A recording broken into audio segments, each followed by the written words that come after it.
Baik, di video kali ini kita akan membahas mengenai authentication series dari web application development. Untuk sama-sama kita ketahui bahwa autentikasi merupakan proses identifikasi dari seorang user yang pernah terdaftar pada suatu sistem. Misalnya ketika kita login di akunnya Google atau di Instagram, kita harus memasukkan username dan password misalnya. Nah, itu adalah bagian dari autentikasi. Nah, autentikasi biasanya berdasarkan akun yang pernah didaftarkan. Atau dalam bahasa yang lain, bisa dikatakan autentikasi itu menentukan apakah orang tersebut dikenal atau tidak.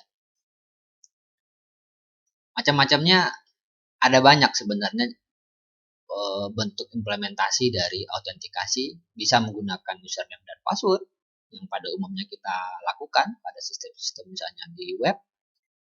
Kalau di ATM misalnya kita memasukkan kartu lalu diikuti dengan memasukkan PIN.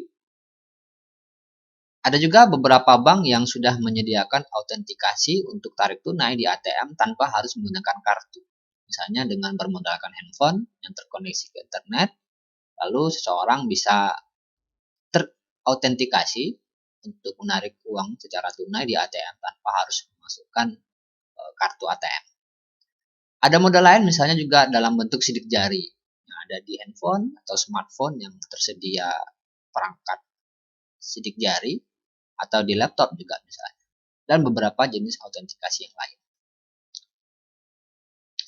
Beberapa jenis autentikasi yang umumnya diterapkan adalah HTTP Basic Authentication. Misalnya ini diimplementasikan dengan memasukkan username dan password, baik itu yang bisa diimplementasikan di browser atau di URL misalnya. Nah, yang model kedua HTTP DGES Authentication hampir sama, hanya saja bentuknya DGES. Kalau basic itu username passwordnya antara username password hanya dipisahkan dengan titik 2. Model ketiga itu adalah cookies based authentication, yang dimana seseorang dikatakan terautentikasi dan datanya disimpan di sisi klien, misalnya di browser. Model berikutnya adalah session based authentication. Untuk session dan cookies, prinsip kerjanya hampir sama, di mana data tersimpan atau data sengaja disimpan oleh sistem. Kalau cookies itu datanya disimpan di sisi klien, sementara session data itu disimpan di sisi server. Ketika seseorang sudah terautentikasi, data tersebut dibaca oleh sistem bahwa orang ini sudah pernah terautentikasi sehingga tidak perlu minta login ulang. Model berikutnya adalah model token based authentication. Dan ini lebih modern daripada basic dan DGES karena token ini biasanya bentuk yang umumnya dipakai adalah JWT, JSON Web Token. Contohnya begitu. Bentuk lain juga ada one time password. One time password itu password satu kali pakai. Jadi ketika login sebuah sistem, seseorang diberikan password untuk satu kali pakai saja. Untuk login berikutnya akan diberikan password kembali. Nah, ada juga menggunakan external authentication ya, yaitu implementasi umumnya adalah OAuth, OAuth 2, atau OpenID. Nah, kali ini kita akan demokan bagaimana mengimplementasikan HTTP Basic Authentication di PHP. Pertama, kita membuat script PHP sederhana untuk menerapkan Basic Authentication. Lalu kita akan coba tes hasilnya melalui browser, melalui URL, atau menggunakan REST client aplikasi yang lain seperti Postman. Kita coba dulu buat script sederhana PHP-nya.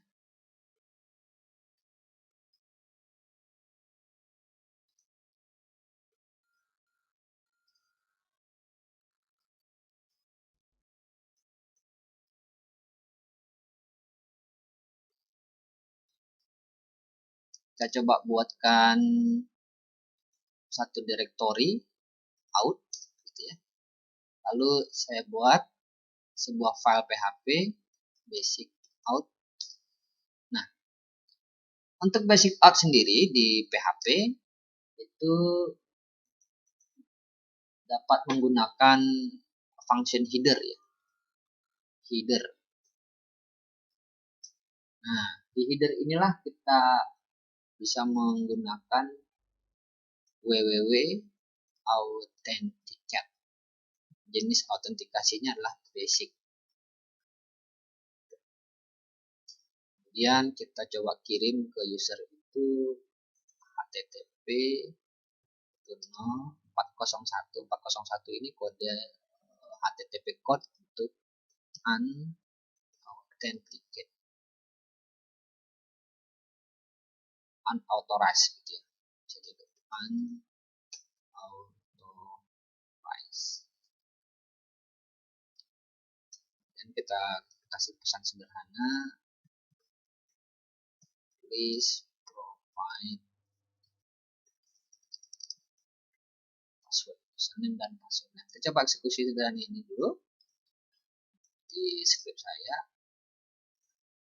/out, dan di sini basic out. Nah, inilah basic out.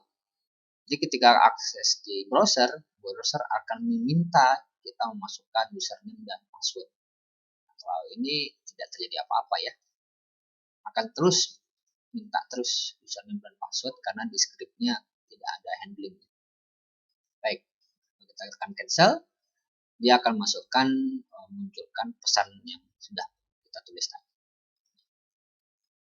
Kita coba modif sedikit di PHP untuk memeriksa apakah seorang itu menyediakan atau sudah mempassing username passwordnya. Set. Di PHP kita bisa menggunakan variabel dari server itu namanya PHP out user dan password ya.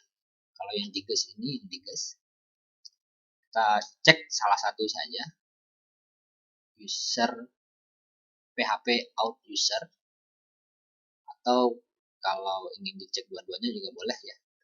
Dan jika ada apa yang terjadi, kita press exit. Jadi kalau tidak ada username password, dia akan exit. Lalu kalau ada, tampilkan username passwordnya. Basic out-nya, oke. Username-nya, kedua, sama dengan untuk mengambil informasi username-nya, PHP out user dan password sama dengan PHP out pw password. Kita coba lagi. Kita cancel, oke. Lalu kita masukin user 1, passwordnya misalnya 1234566. Lalu muncul di sini. Inilah handling dari basic out. Jadi kalau di browser, kalau sudah pernah memasukkan username dan password, biasanya browser sudah nggak minta lagi basic out-nya, dianggap sudah benar. Gitu ya. Oke. Ini melalui browser. Bagaimana kalau kita akses ini melalui CURL? Di CURL melalui command prompt kita bisa menggunakan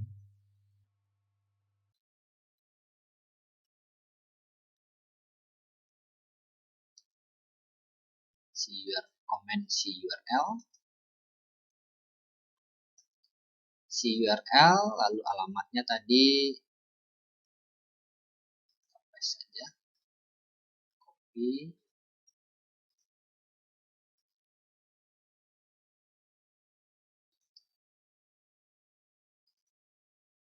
.php, lalu kalau kita akses ini akan muncul please provide your username dan password.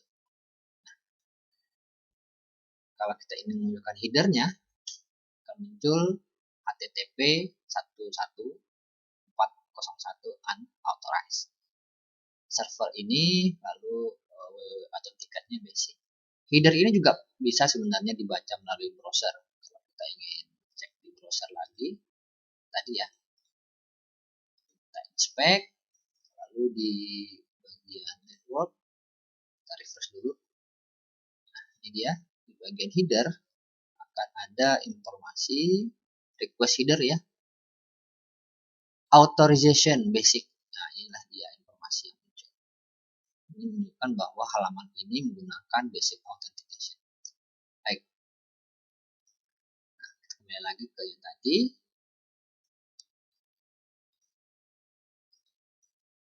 Bagaimana kita memasukkan username passwordnya? Info user 1, 2, ini password. Karena username passwordnya tidak ada validasi, jadi kita munculkan saja. Oke. 200 oke, berarti sudah benar. Kalau ini headernya kita hilangkan, maka hasilnya adalah basic oke, username-nya user 1, passwordnya ini password. Dan hasilnya sama seperti yang ada di browser. Oke. Nah, bagaimana kalau kita menggunakan REST API client, misalnya Postman? Jika menggunakan Postman, kita panggil di halaman ini, metodenya adalah get. Kebetulan kita pakai get tadi, dan kita kirim. Please provide username password. Hasilnya di sini 401 unauthorized. Lalu kalau kita ingin memasukkan username passwordnya, basic out-nya ada di sini. Basic out. Lalu kita masukkan user 1, 128. Kita kirim kembali. Nah, oke. Kalau ingin lihat headernya di sini, header media ya, PHP, lalu servernya apa. Nah, oke, baik, itu dia penggunaan dari Postman. Nah, yang terakhir kita coba bagaimana menggunakan basic out tadi di implementasi basic out, tapi aplikasi tersebut diakses dari aplikasi yang lain, misalnya front end application. Nah, di demo ini saya menggunakan front end berbasis Vue JavaScript. Nah, di sini saya sudah punya project, coba jalankan dulu. Localhost 8080.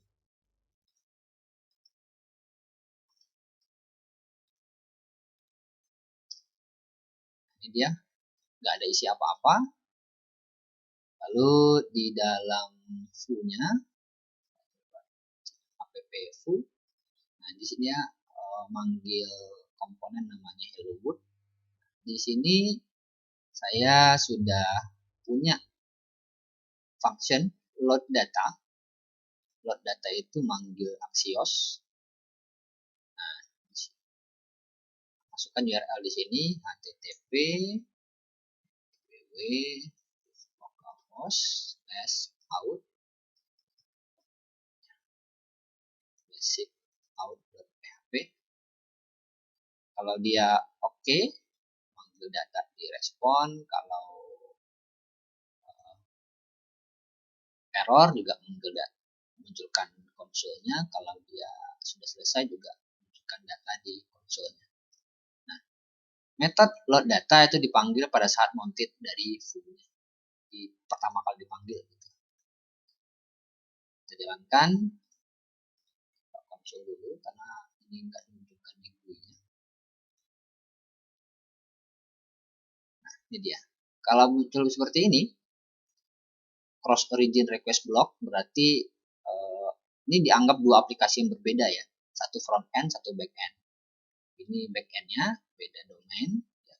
Sementara yang front end-nya localhost. Nah, disinilah bermasalah di core-nya karena cross domain gitu ya.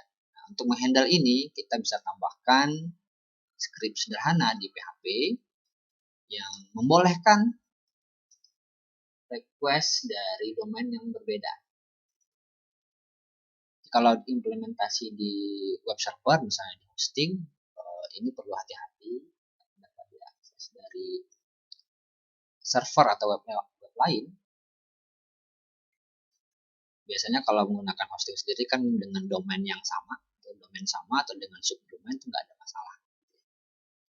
Kita tambahkan dulu akses kontrol origin. Titik 2 bintang. Ini saja yang ini artinya membolehkan request dari domain yang berbeda. Buka lagi, refresh. Oke, ini di sini sudah ketahuan ya, kodenya 401. Berarti sudah sama reply statusnya. Di bagian network juga 401 statusnya. Itu dia. Nah, ini dia karena ini menggunakan mounted div-nya, jadi kalau ingin dimodif pada saat tombol diklik kan, atau pada saat event tertentu silahkan dimodifikasi saja. Baik, terima kasih. Demikian di edisi video kali ini, semoga bermanfaat. Assalamualaikum warahmatullahi wabarakatuh.